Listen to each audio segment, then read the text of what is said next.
this thing on. Shit. Okay.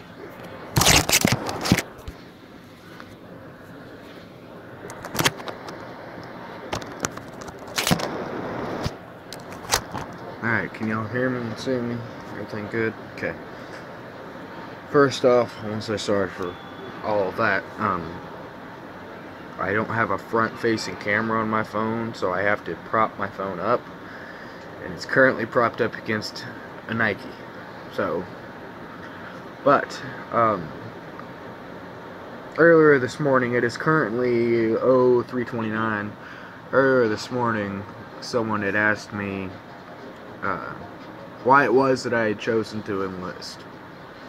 Keep in mind that I'm not enlisted as of yet, okay? Just get that straight. I'm not enlisted as of yet. These right here, okay, these I had specially ordered so that I can give them to my girlfriend when I leave for basic, because I'll have my own. These are specially ordered for my girlfriend so she can have something to remember me by while I'm gone. You know, maybe so that way she'll stick with me. But, don't mind her, that's my friend. I stayed over last night because I was hanging out with her, and then I had a fire call, and then, you know, she couldn't sleep, so. I'm extremely tired. I've been up all night, actually. So, I will read that message later. Okay. For most of you, April 29th, April 7th of 2012 was just another day. It was a Sunday, I do believe. I can look real quick. I'm pretty sure it was a Sunday. My mom and dad would be able to correct me on that, being as it was their wedding day. Ever since I was a little kid, you know, military has been a big dream of mine. Just, I don't know if maybe it was the uniform or just seeing the way those guys, people just wanted to flock towards them, you know. But ever since I was a little kid, I wanted to join the military, whether it be Marines, Air Force, Navy, just some branch, you know. And my dad was in Navy. Cousin was National Guard. I had a friend who was Marines. Quite a few. I have one friend, best friend, almost, I think. I mean, I consider him my best friend, I don't know. But, he is, a Marine recruit. I have another friend, Jake Durbin, who is in the Army. I do believe he's getting ready to go back into basic. I'm not sure. I'll tag you in this so you know you can correct me on that again. Yeah. April 12th, or April 7th, 2012, exactly 10 days before what would it have been? 2012 was how many years ago? 3 years ago, I would have been, 16. 10 days before my 16th birthday. Thank you, Taylor. 10 days before my 16th birthday, my dad married his best friend and soulmate, you know. And it was the first day that I had hugged my new stepmom. So also the last day I hugged my grandpa. And, sorry.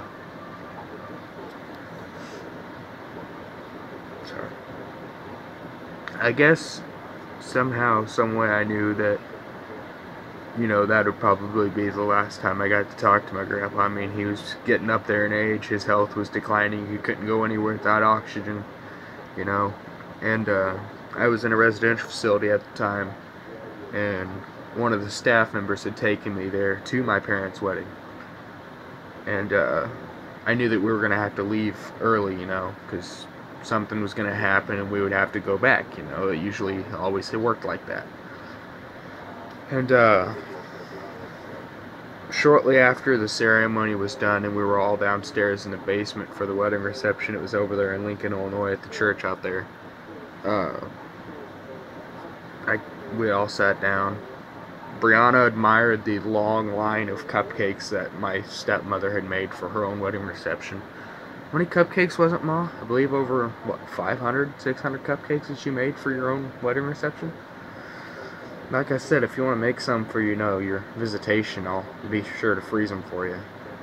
I mean, hey. But,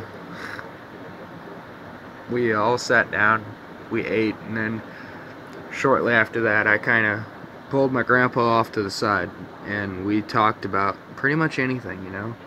He asked me how school was going, told him it was great, asked me if I had any new girlfriends yet, told him no, not yet.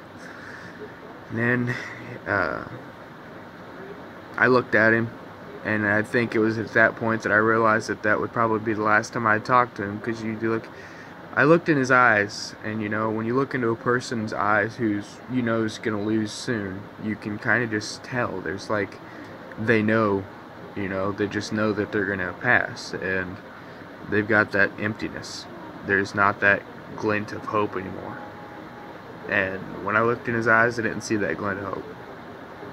I saw an emptiness. And he asked me what I wanted to do with my life, what I wanted for the future. Did I want kids? Did I want to get married? That kind of stuff. What I want to do for a career. I wanted to go to college. And I told him, yeah, I did. I wanted to get married. I wanted to have kids, the American dream. Well, my own version of the American dream. Live in a relatively nice house, not too big, not too small, just right. Somewhere out in the country, nice Dodge, backyard, maybe a horse or two, something. And wanted to have an associate's, wanted to have amazing wife and beautiful kids, just every man's dream, or at least every man that's worth something, And then I told him about wanting to join the military. And told him that at this point in time I wasn't really sure what I wanted for my future, what I wanted in life, what I like as far as a career. I'd kind of been bouncing around the idea of being a cop, being a firefighter, stuff like that. And he told me to think clearly about military. He said it's job security, and I mean it is in a way. There's always going to be, we can all speculate on the real reasons why we have war, and it's money and power, and that's simply what it is. But me as a person who's attempting to enlist in the military and is prepared to do anything for his country, I'm not going to sit here and offer my own opinions and my own views on what this war is about. I'm not going to sit here and speculate with you and share, conspiracy theories. That you can look back through history of this country and find many upon many of them, We have no idea whether or not they're true. There's not really many facts to support it. But, I guess you could say in a way I've become complacent with my country, but I haven't, I'll admit I look outside and I see the flag wave, and I still fear that one day it's not going to be there. And that was also part of the reason why that day I told my grandpa that I was going to enlist in the military. And that day that I left, when I gave him a hug and I shook his hand, I looked at him. We didn't say anything. But I looked at him and he looked at me, and we both knew. Both knew that I wouldn't see him again, and that I would go through struggles.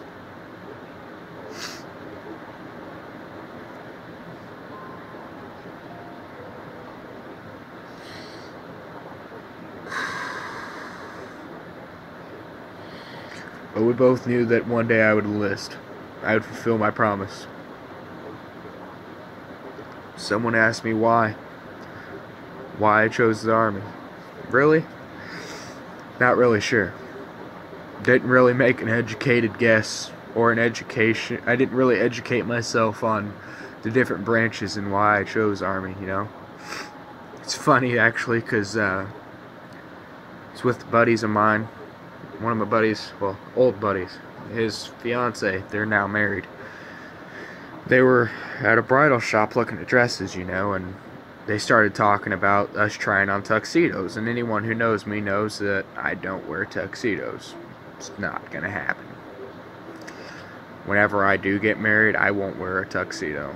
The closest thing I'll ever wear to a tuxedo is my dress blues, and that's it. But I told him that I was gonna head back, you know, just kind of walk around, and then I walked out of the David's Bridal over there on Champaign, over by the Target and Circuit City and all that, and walked around the corner of Target and was walking down the sidewalk, you know, and walked past the Armed Services Recruiting Building, and looked at him. The first door that I saw from the direction I was coming, the first door that I saw was the United States Army. Didn't really think twice about it, just walked in, said hi, and gave him my name. And I believe it was Staff Sergeant Ackerman. Staff Sergeant Ackerman, Staff Sergeant Bacon, and Sergeant First Class Lane. And they were the three ones that were helping with everything, you know. And they took my weight, did my tapes, and my measurements, and I had braces at the time. They said that I had to lose at least maybe 10, 15 pounds and get my braces removed before I deployed to basic, you know, ship out to basic. And I said, okay.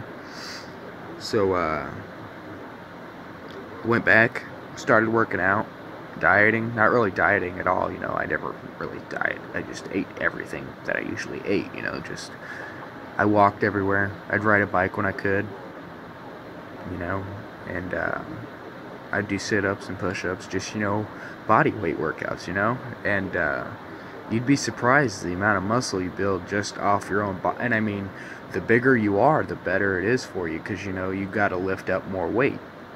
And I lost the weight, and I went back, and they retaped me and said, okay. And they said, now you just gotta get your braces removed. And at the time, I had a pocket knife in my pocket. And I remember I looked at Lane and Ackerman and Bacon, and I said, give me 5-10 minutes max. I walked in the bathroom, and I popped every single one of them fuckers off. Pulled the arc wire out and popped them all off. That right there, you can't really tell. Oh, which one is it? Alright, oh. That one right there, you can kind of see where that little spot is. Took off some of the enamel of my tooth, but you know what? I don't regret it. Not really. Yeah. Because I did what I had to do to get in the military. I wasn't going to wait any longer. I'd already waited long enough. And the more I waited, I guess you could say the less motivated I got to do it. And I wasn't about to sit there and let my grandfather down, you know. Make sure it's still recording, because I don't want to be talking pointlessly. Okay. And I didn't want to let my grandfather down. I had already let enough people down in my life at that point, and didn't want to let him down. And we set up a date for me to do my ASVAB. I went out, did my ASVAB, scored a 34 overall. Obviously scored high enough to get 11 Bravo. I want to do either 11 Bravo or 12 Mike, which is 11 Bravo is infantry, and then 12 Mike is firefighter. 31 Bravo is military police. And those were the three that I want to look into, you know. And being that I got a 34, I have to do reserves for 6 months before I can go active, because you have to have a 50 to be able to do active service. So basically how it'll work is, if all goes as planned and I get my stuff today, we'll go get my ID today, then we'll go back, I'll talk to SFC Zollinger and Staff Sergeant McJunkins. I'll talk to them, we'll get my date set up for me to ship to MEPS in Indianapolis. Now, for those of you that do not know, MEPS stands for Military Enlistment Processing Station. Pretty much what happens is it's a 2-day process. You go out there, you do a couple tests, I think on the first day. You'll do all your tests and everything, and then you go back to the hotel room. Excuse me. Next day you get up, I think 5 o'clock, you'll get up, you'll do some more tests, you do your physicals and all that, and then everything else, and then they'll clear you for enlistment. You'll go in with your respective branch, service branch, you'll get your advisor for that respective branch. You'll go into this room with them, It'll be just you and them, no one else. You'll read over everything. They'll have a contract prepared for you. I believe you can discuss your contract. I'm not exactly sure. I'm going to push for 6 years. You'll sign your contract. You'll get your packet of paperwork that you have to do, because, you know, lovely paperwork. The military loves to pile you with paperwork, trust me. I can't begin to tell you the number of things I had to fill out to get this little thing, which is called a certification of birth form, to be able to get my ID, and then to come to find out when I get to the BMV here in Terre Haute that, you know, Indiana is special from everyone else and doesn't have to take those. So, yeah, I was pretty upset about that. But point being is, you'll sign your contract, you'll take your oath, and if all goes well, and say I go Friday through Saturday, that's, what dates are those? That is tomorrow, 30. If I go Friday and Saturday, that would be 30, 31, but actually, most realistically, it'll probably be anywhere from 2 to 3, 2, 3, or 4, 5, which is, you know, January 30th to 31st, or February 2nd to 3rd, or 4th to the 5th. But, or it could even be 3rd to 4th, you know. But it's a 2-day process, and by by 2000 hours, which is 9 o'clock, the next day, the second day, I'll have taken my, all my stuff, I'll sign my contract and taken my enlistment. And at that time, you're a future soldier. So yeah, but, you're not actually, you know, a soldier until after basic training, because you can technically, I believe, I don't think they'll fail you. They might, I don't know, but I know you can. I know there's a thing called recycle, where you recycle for 6 months.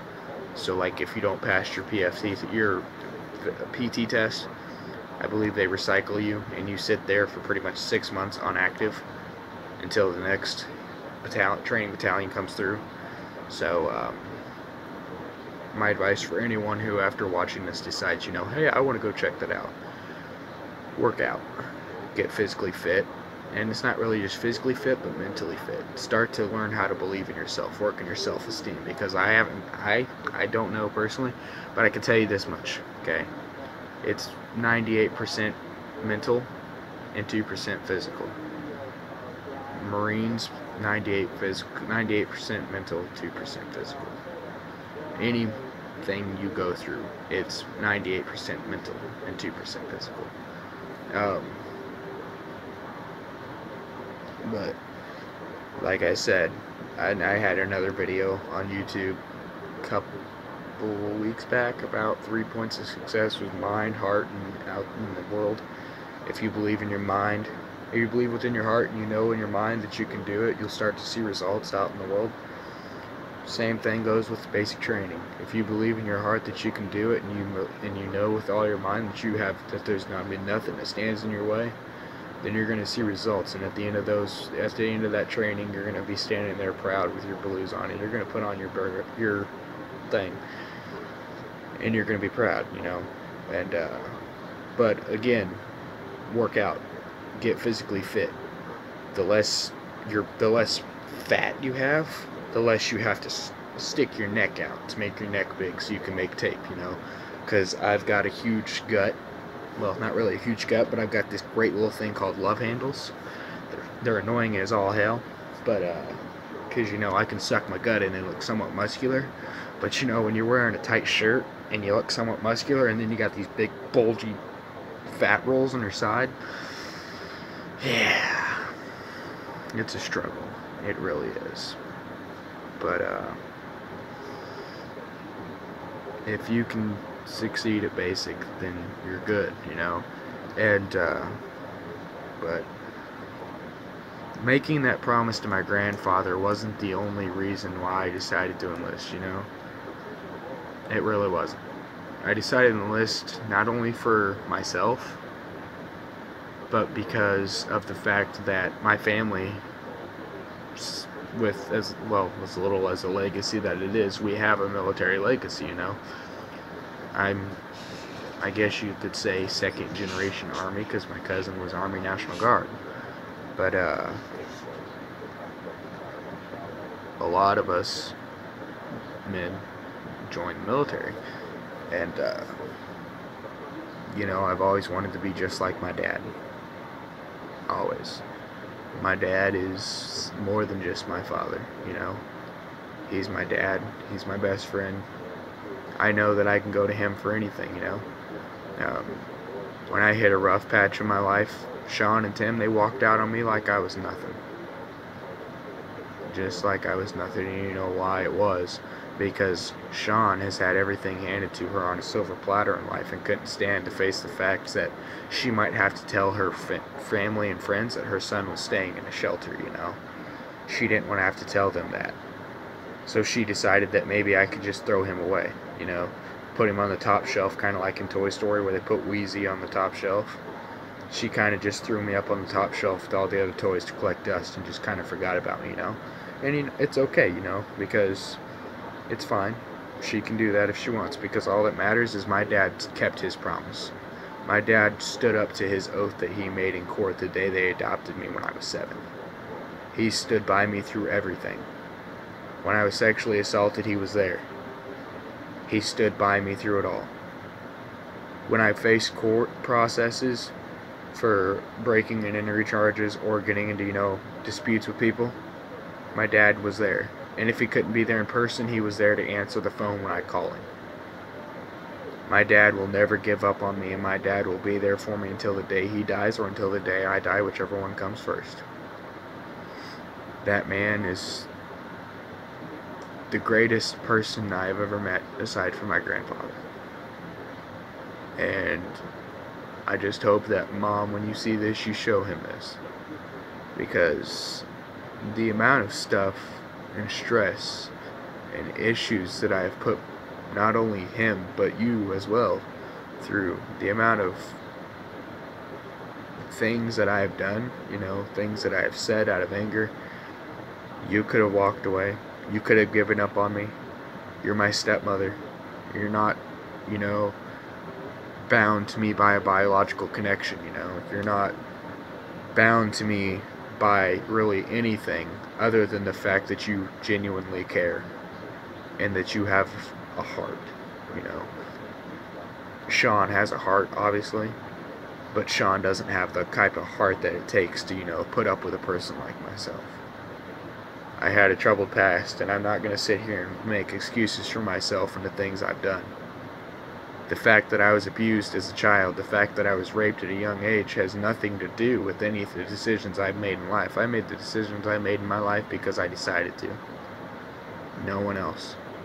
No one, and that's everything. It goes for everyone else. Any decisions you make in life, no one sits there and holds a gun to your head and tells you to do this, tells you to do that. You make those decisions because you wanted to make those decisions. Marcia, you told me one time that all actions have a consequence, whether it be good or bad. And that's the common misperception that most kids make nowadays, is that consequences are all bad. No, consequences aren't all bad. There's good consequences for things that you do.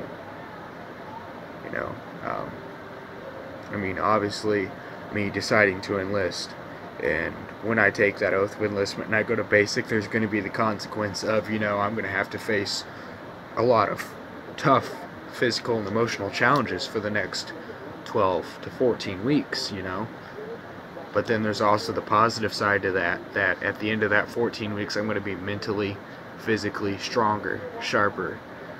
I'm going to be more confident. I'm going to walk taller. I'm going to walk with pride. I'm going to be part of something bigger than just being a civilian, because once you step foot on that base, once you start that process, once you have that military ID in your hand and you start that process of becoming a soldier, you're no longer a civilian. There's a reason why during the first 3 weeks you have no contact with the outside world, because that first 3 weeks is the time that it takes to get you to transform from civilian to soldier. From what I've heard, it's not at all easy. It's extremely hard. And you know what? I've survived staying out in the winter on an abandoned train trestle on a mattress with a blanket because, I got kicked out of the shelter I was at defending my ex-girlfriend's name. I've survived child abuse. I've survived abuse of foster homes. I've survived sexual assaults. I've survived many things that I shouldn't have survived. I survived the first night of my life when the doctor blatantly told my mother, he will not live through the night. If I can survive that, then there's not a fucking thing God, anyone on earth, well, God obviously can, but there's not a thing anyone on earth can throw at me. There's not a thing my drill instructors can throw at me. There's nothing on this earth, human or inhuman, that can stop me from succeeding and reaching my goals. Because I have something that a lot of those guys that are going to go into that basic training won't have, and that's heart and determination. You know, a lot of these guys are probably going to go in there and they're going to be muscular, they're going to be fit, you know. They're going to be guys with six packs, you know, have girls all over them, you know. And then I'm going to be this guy, you know. Not very much muscle, gut, ain't really much of anything, you know. Can't run for more than 6 miles without getting winded. But you know what? I got heart and determination, and I will work my ass off to get to that point. I don't care if I lose 40 pounds while I'm there. I could care less if I get a six-pack while I'm there, as long as I reach that goal. But I want to thank you, Marcia and Dad, for not giving up on me. I don't think I would have made it at all this far without you guys. There's the things you have done for me, the things you have gone through for me and because of me, just there's no words that I can find to express my gratitude and how thankful I am for that, you know. And I just hope that one day I can repay you, however way it is. If it be giving you the money that you used to pay off those court fines when I was 10, then that's what I'll do. But I just want to make you guys proud. And I want you to know that I'm thankful and I'm grateful for everything that you've done for me. But one of the reasons, besides my grandfather, that I decided to enlist was because of the fact that I don't like getting up in the morning and turning on the TV and seeing a burning bus, or seeing the streets of Afghanistan, you know, filled with children's bodies or humans, people that have died because someone decided to listen to an idiot and decided to strap a bomb to their body in the name of Allah, or whatever the hell it is they yell out, Allah Ahmed, or Ahmed Allah or some shit. They yell that right before they blow themselves up. They think that they're helping God's cause by blowing up innocent people and themselves. It's disturbing and it hurts to see that. And then I start to think about, you know, my future family, my future kids, you know. I think about my girlfriend. I don't want her to sit there and have to think about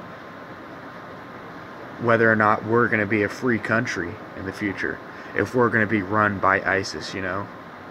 I hear all these threats about ISIS, and yeah, it's all fine and great, but you're going to have to come through America. You're going to have to get to America, you're going to have to come through us. Okay? My dad's fought for this country. My cousin has fought for this country. My best friend has fought for this country. My other friend's about to fight for this country. I'm about to.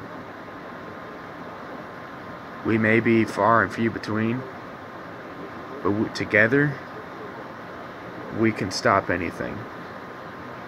You know, it's not a matter of power and skill, or even numbers. It's a matter of being willing to go the extra mile. Be willing to do whatever it takes for a greater cause, you know. I'm not joining the military for the money. I could get a job, a civilian job. I'm not joining it for the money. I'm not joining the military because that uniform, that status of being a United States ground pounder 11 Bravo infantryman is going to give me, you know, more female contact than I can ever, you know, imagine as a civilian. Thank you for that information, Greg. But I didn't join it for those reasons. I'm not trying to join for those reasons. I'm attempting to join because I have values. I live by the values of freedom, justice, religion, the ability to, wake up every morning and walk outside and not have to worry about showing some kind of form of paperwork to prove that I'm able to, walk down the sidewalk without being shot, you know? I don't want to have to walk out the door and it be like 1945 in Berlin, having to show papers, us becoming immigrants of our own country. Face it, ladies and gentlemen, ISIS is knocking at our door. The closer they get to Baghdad, the closer they get to taking over Iraq. I'm one person, I can't stop them by myself, but I can put in a big part of it.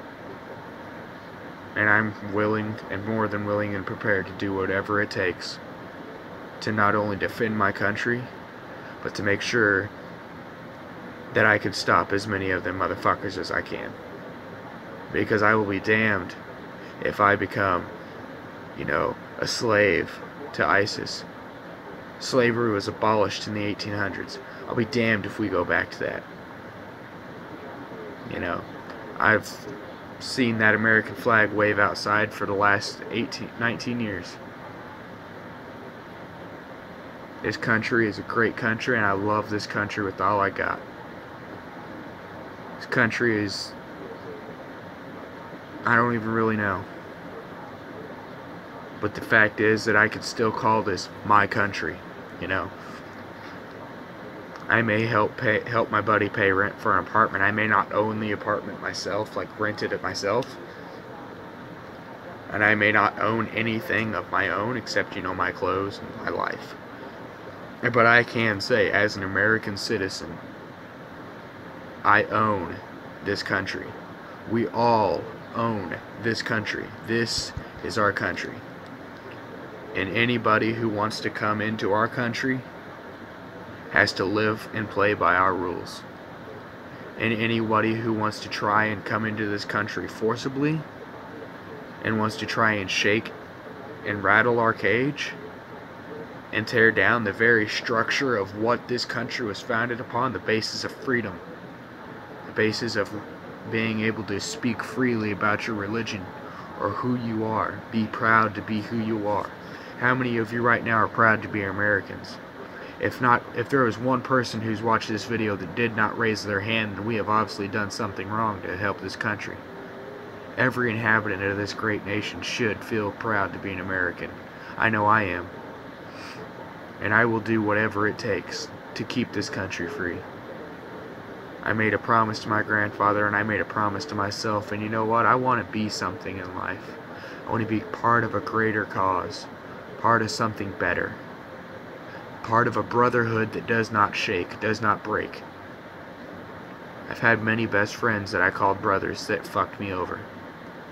Hell, I had one best friend that fucked someone very close to my heart, Cheated on me. With him.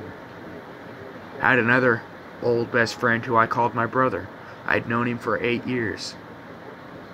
He stole my state ID. Well, one of the people that I was friends with stole my state ID, and he refused to help me get it back when he knew he could. Why? Because we'd had a disagreement about something. Because he wanted to sit there and post pictures on Facebook throwing up pitchfork gang signs when we all know he's not GDN. And I was trying to help him out, explaining to him that by doing that, when a real gangster disciple sees that they are going to hurt him, because I genuinely cared and didn't want to see him get hurt, he decided that he was going to walk out. Being part of the United States military, that bond, that brotherhood, that doesn't break, ladies and gentlemen. That stands with you forever. When you get out of the military, that goes with you wherever you go. That is on your resume. From what I've heard, there's no greater feeling to be able to write down in your resume, United States military. To be able to say that you served for this country. Reasons why I joined this country, ladies and gentlemen, to wrap up this video, because it's been quite a long video. Because I love my freedom. I love my country. I love my girlfriend, and I love my family. And I will be damned if any motherfucker who wants to scream out all hell, all or some shit and blow people up will come between me and my freedom and my family and my country. You want into this country, you come into this country the right way. You want to come into this country and take my country, you're going to have to come through me. I will do whatever it takes for this country. I've counted up all the costs, and I will die for this country if I have to. Because I know that if I die for this country, I'll have died doing something honorable. My death won't have been in vain. That's all I got for you, ladies and gentlemen. Have a nice evening, morning, whatever it is, I guess.